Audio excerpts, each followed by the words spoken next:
هو الذي بعث في الأميين رسولا منهم يتلو عليهم آياته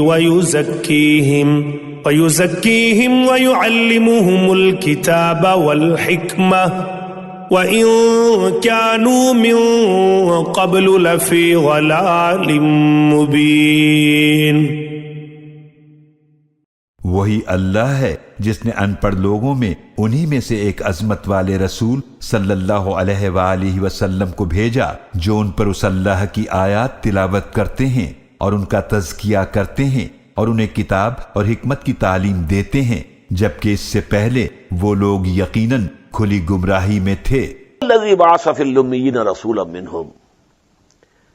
It is he who has raised from among the unlettered ones a messenger from among themselves. What does this